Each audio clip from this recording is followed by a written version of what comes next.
ঠকানোর ইচ্ছে ছিল না, তাই ঠকে গেছে। হারানোর ভয় ছিল না, শেষমেশ আমি তোমাকেই হারিয়ে ফেলেছি।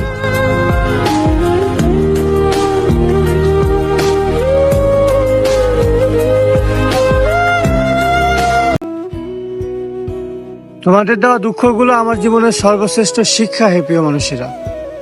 অন্যথায় আমার এখন দুঃখ একটাই, যে আমার কোনো দুঃখ নাই।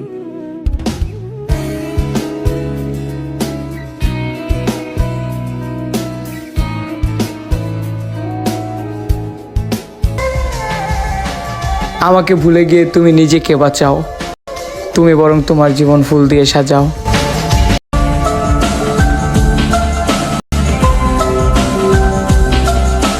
মাঝে মাঝে না আমার খুব ইচ্ছা হয় আমার মৃত্যু দিয়া তারে বুঝাই দেই তারে আমি কতটা ভালোবাসি।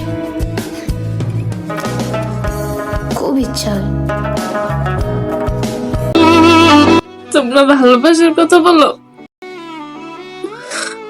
আমি তো আমার বন্ধুত্বেও ঠকেছি।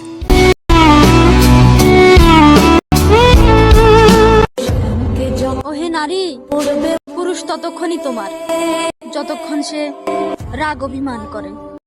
নীরব হয়ে গেলেই বুঝবে তুমি মন থেকে উঠে গেছো।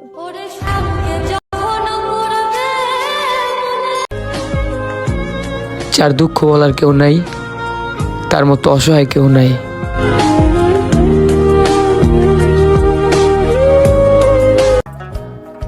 এই যে ম্যাডাম তিলবতী, জুলেখা বাদশার স্ত্রী হওয়া সত্ত্বেও কৃতদাস ইউসুফের প্রেমে পড়ল।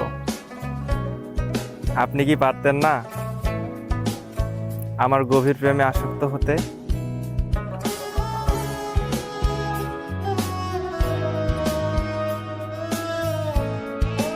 আচ্ছা, আপনি কি আমারে কইতে পারেন আপনার লগে আমার এত কথা কইতে ইচ্ছা করে কেন? আপনি বিহীন আমার কোনো সময় ভালো লাগে না কেন? আমি অন্ধকারেও আপনারে খুঁজে বেড়াই। আপনি কি কইতে পারেন? যে আপনাকে সত্যিকারের ভালোবাসে সে আর যাই হোক আপনার সাথে কথা না বলে থাকতে পারবে না। চাঁদের আলো খুঁজতে গিয়ে গেলাম হারিয়ে আধারে, ফেরার পথ বন্ধ হলো, ধ্বংস হইলাম নীরবে।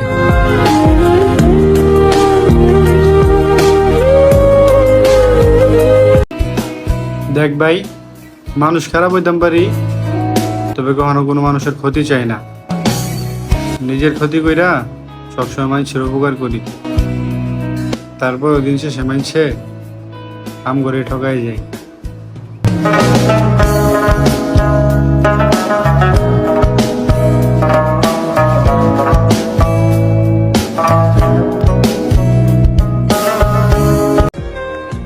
তুমি আমাকে ভালোবাসছো, এটাই তো অনেক।